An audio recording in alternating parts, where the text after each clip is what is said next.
एक बार फिर आपका इसका स्टडी पॉइंट पर स्वागत है। मैंने अपनी पिछली वीडियो में कुछ इम्पोर्टेंट सवाल लेके आया था 1.1 में। फिर से एक बार मैं 1.1 की कुछ इम्पोर्टेंट सवाल लेके आया हूँ। जैसा कि हमारे ख्याल से 33 नंबर वाली सवाल जो है बहुत इम्पोर्टेंट होगी, क्योंकि इसमें क्या दिया है, सिद्ध कीजिए। बुक के अनुसार क्या है, सिद्ध कीजिए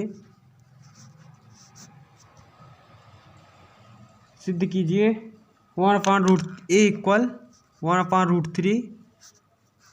फिर आप भी क्या दिया है 1 प्लस i 1 माइनस i -1।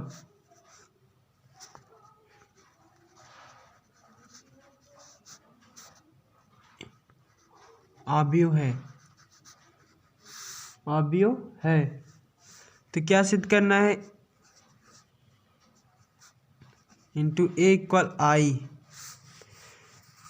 तो हम अब इसका सल्यूशन क्या करते हैं, हम निकालते हैं अकॉर्डिंग टू क्वेश्चन। क्या दिया है हमें, according to question a equal 1/√3 1 minus i 1 minus i -1। Then हम इसके बाद हम a बार निकाल लेते हैं। a बार निकालने के लिए हम इसमें इसका संयुग्मी कर देते हैं। 1 minus i 1 plus i and minus. Then अब a माइनस का हम क्या निकाल लेते हैं, ट्रांसफर फॉर्म इस t। देन इसका t क्या होगा, 1/√3 1 plus i 1 minus i into -1 इन -1 ना। देन इसका मान देखेंगे आप a के बराबर हो गया ना। अब हम इसकी अकॉर्डिंग टू क्वेश्चन हम क्या लेते हैं, इंटू a इक्वल i। हम इसको मान लेते हैं RHS और इसको मान लेते हैं LHS। देन हम RHS लेते हैं, क्या लेते हैं, RHS लेते हैं हम। RHS है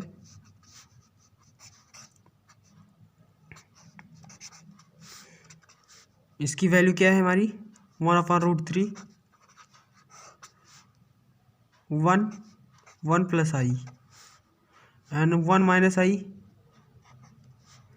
-1। इसकी भी वैल्यू हमारी सेम है 1/√3 1 plus i 1 minus i and -1। Then हम इसकी मल्टीप्लाई कर देते हैं।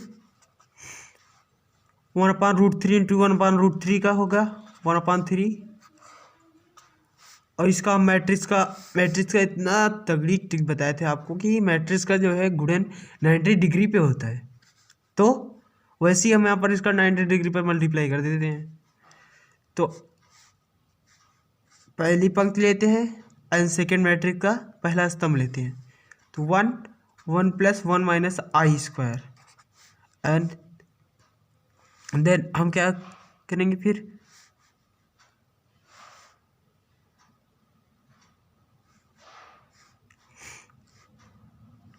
सेकेंड में लेते हैं 1 plus i -1 minus i and अब सेकेंड पंक्ति first column 1 minus i -1 plus i and 1 minus i square plus 1।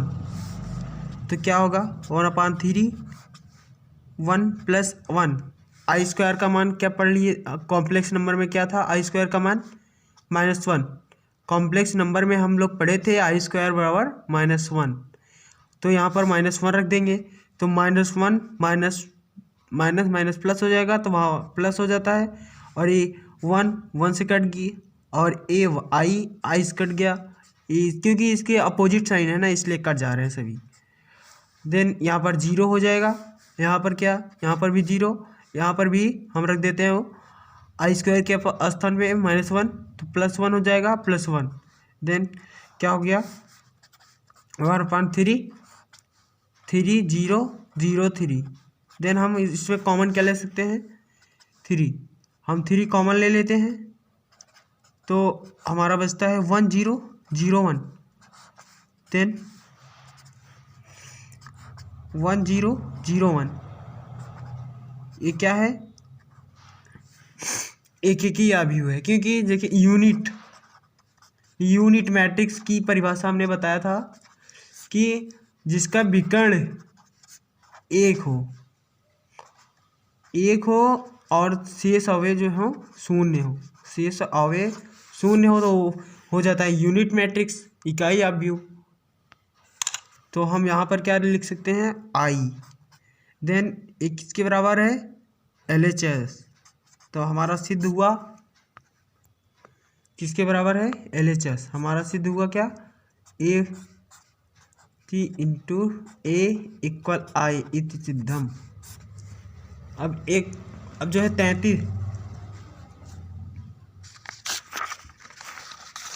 34 number सवाल क्या है, ये आप सबके लिए होमवर्क है। 34 नंबर सवाल है, सिद्ध कीजिए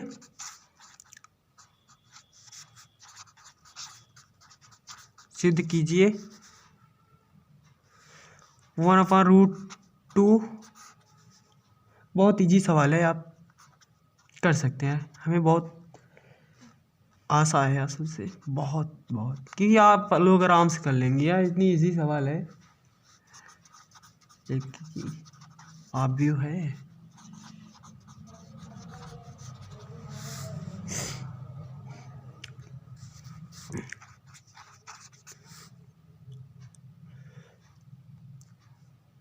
ये आप सबके लिए होमवर्क हो गई।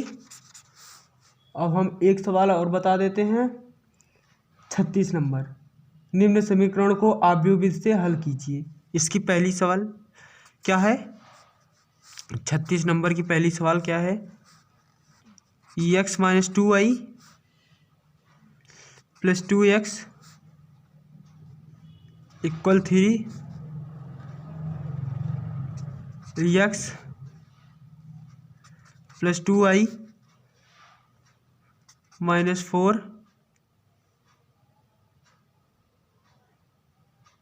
x + 2y 3z है, sorry x + y + 3z = 5, 2x - 4y - 5z = 13 है।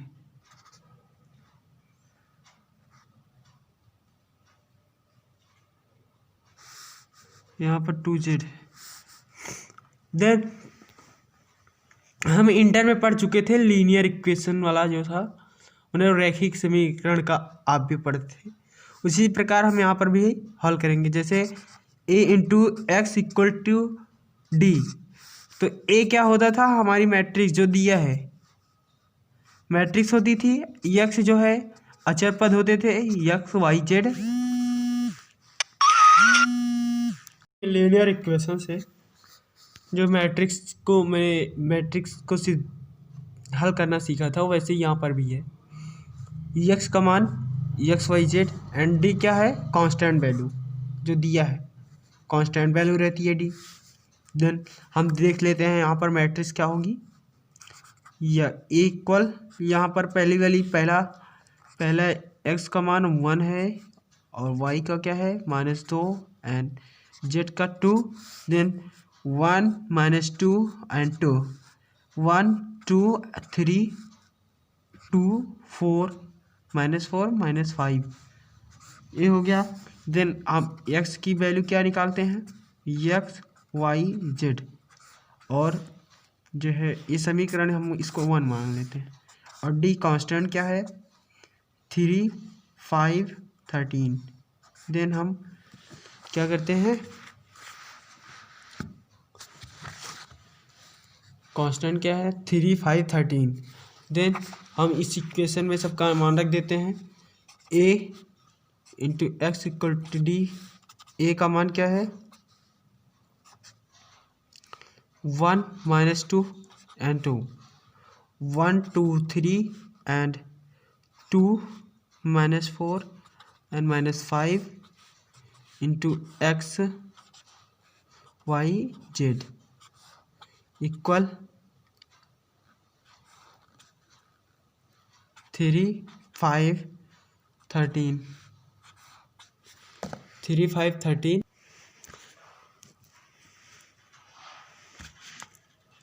जैसे हम लोग इंटर में लगाते थे वैसे ही यहाँ पर भी हम आबियो मेथड से हम इसको सॉल्व करेंगे। तो आबियो मेथड से सॉल्व करने के लिए हम लोग इंटर में क्या करते थे, इस जो मैट्रिक्स है इसका हम लोग सारणी निकालते थे। तो सारणी निकालने के लिए क्या पहले चेक करते थे, ए इनवर्स निकालते थे। और ए इनवर्स निकालने के लिए पहले हम क्या चेक करते थे, इसकी सारणी क्या होगी 1 - 2 2 1 2 3 and 2 - 4 - 5।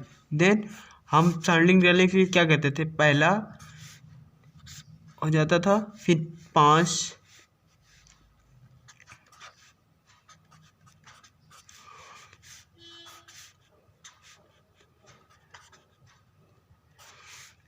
दूसरा स्तंभ लेते हैं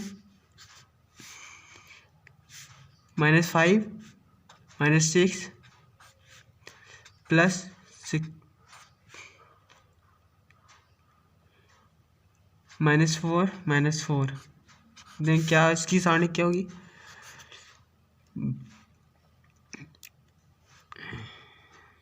2 + 11 दूनी 22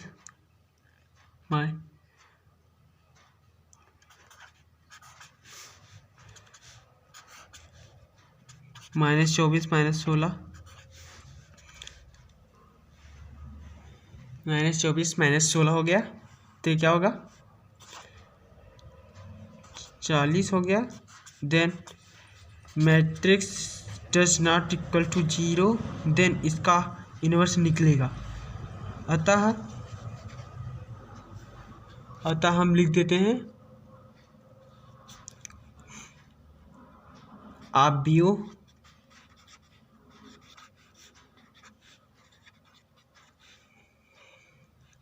का व्युत्क्रम संभव है। आबियो का व्युत्क्रम संभव है। तो हम आबियो का व्युत्क्रम निकालने के लिए क्या करते हैं, ADGA निकालने के लिए वही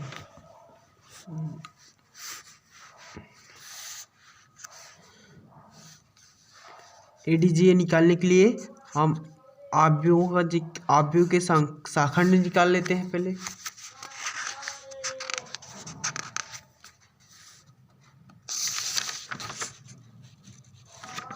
आबियो क्या है 1 1 - 2 2 and 1 1 2 3 2 - 4 -4 1 2 3 2 - 4 -5। अब हम इसके शाखंड निकाल लेते हैं। A11 लेते हैं तो हमारा इसका शाखंड क्या होगा 2 3 -4 -5 एंड A12 लेते हैं तो क्या होगा, इसको और इसको छोड़ देंगे हम 1 3 2 -5 A13 लेंगे तो 1 2 2 -4 एंड A14 लेंगे 2 1 लेंगे तो इसको लेंगे, इसको छोड़ देंगे हम -2 2 और -4 -5। अब A22 लेते हैं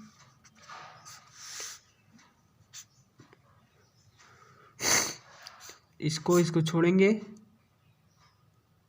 इसको लेंगे 1 2 2 माइनस 5 और a 2 3 लेंगे तो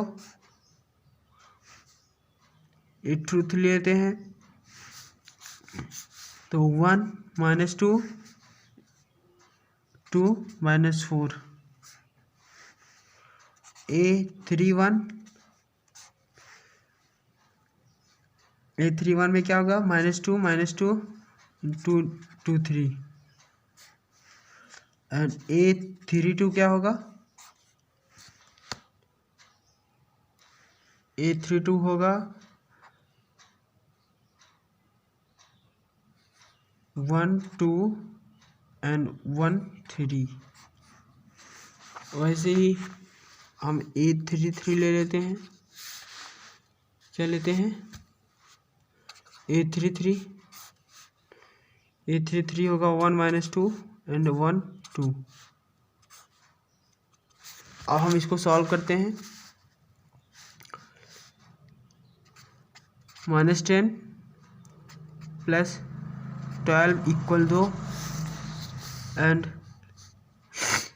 -5 -6 equal -11 -4 equal -8 10 plus 8 equal 18 -5 plus 4 equal -1 9 होगा, सॉरी। देन इसका क्या होगा -4 प्लस 4 इक्वल 0 हो जाएगा।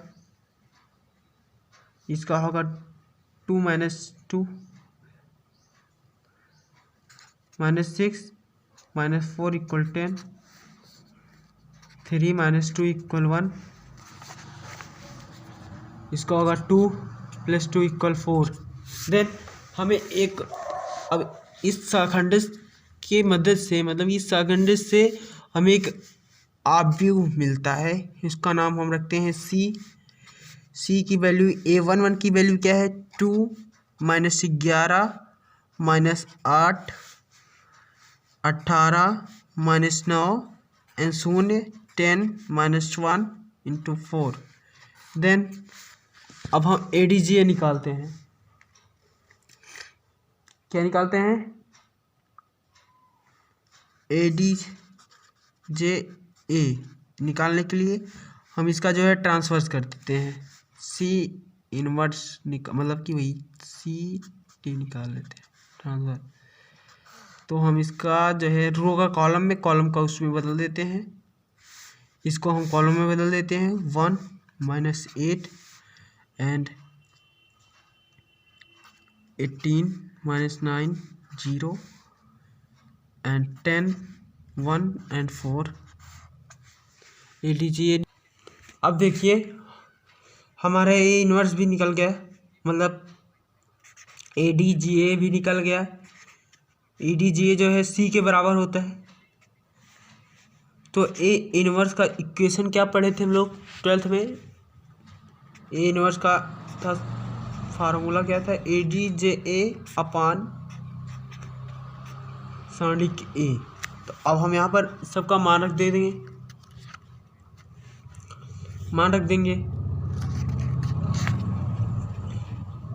ADJA सारणिक का मान क्या आया था हमारा -14 1/40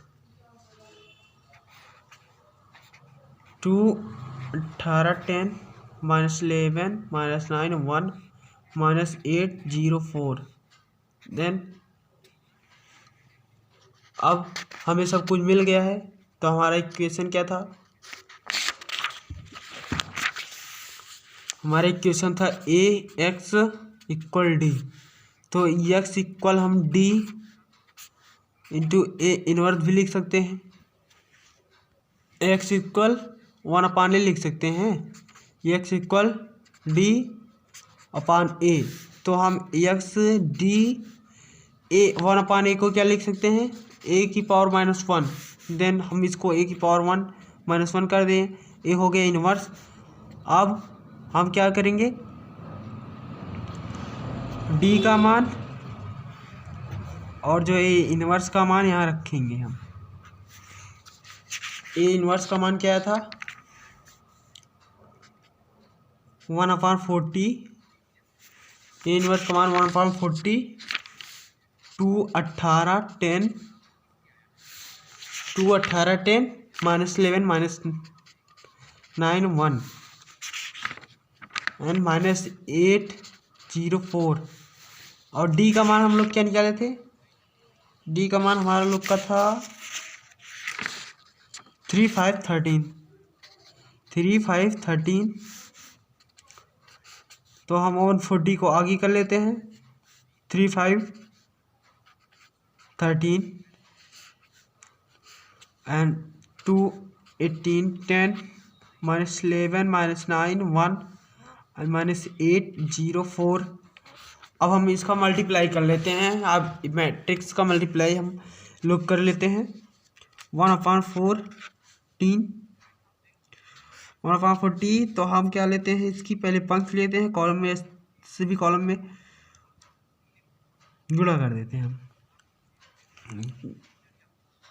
अब हम इसका क्या करते हैं, गुणा करते हैं। गुणा करने के लिए क्या करते हैं हम, 2 18 10 -11 -9 1 -8 0 4 एंड क्या 3 5 13। देन हम पहली पंक्ति लेते हैं, तो क्या होगा, 2 का इसमें गुणा होगा तो क्या होगा, 6 18 पंचे 90, 10 × 1 33 हो जाएगा।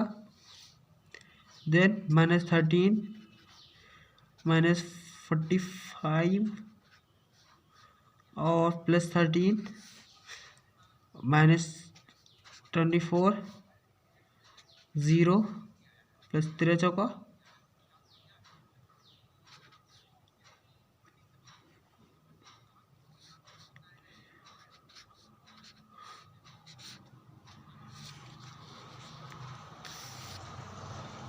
अब देखिए 1/40। अब हम इसको ऐड करते हैं, क्या होगा, ऐड क्या होगा हमारा 6 90 130 6 9 होगा 226 और जो है -35 4 5 5 × 8 4 7 -18 एंड माइनस क्या करेंगे 35 एंड 6 देन -65 देन क्या होगा 52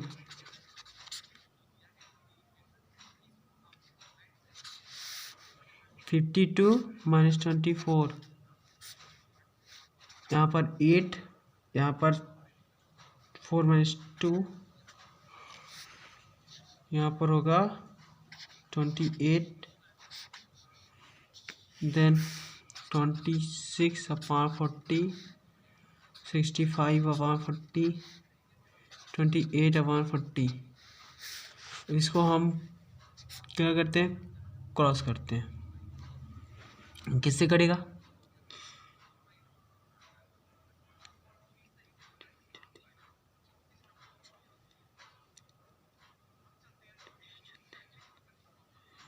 दो से काटते हैं तो यहाँ 20 होगा, 2 कम 2 2 कम 2 2 3 6 13 होगा 113/20। इसको किससे काटेंगे हम, इसको इससे रहने देते हैं तो हमारा क्या आ जाएगा, देखते हैं हमारा x = 1 3 20 65 40 28 40 then x y z। अब यहाँ से क्या होगा 113/20 65/40 28/40 देन हमारा x का मान 113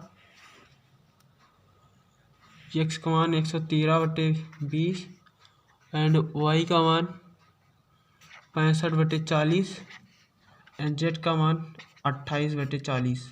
ये आ गया हमारा आंसर।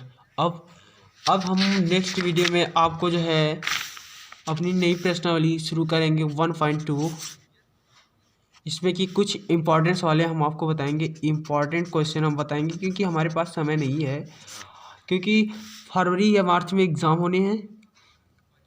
फरवरी या मार्च में एग्ज़ाम होने वाले हैं, तो हम जो एक सवाल बताएंगे और जो सवालें डिफिकल्ट रहेंगे इस वाली बताएंगे हम आपको, ठीक है। तो ये वीडियो हम यहीं पर समाप्त करते हैं।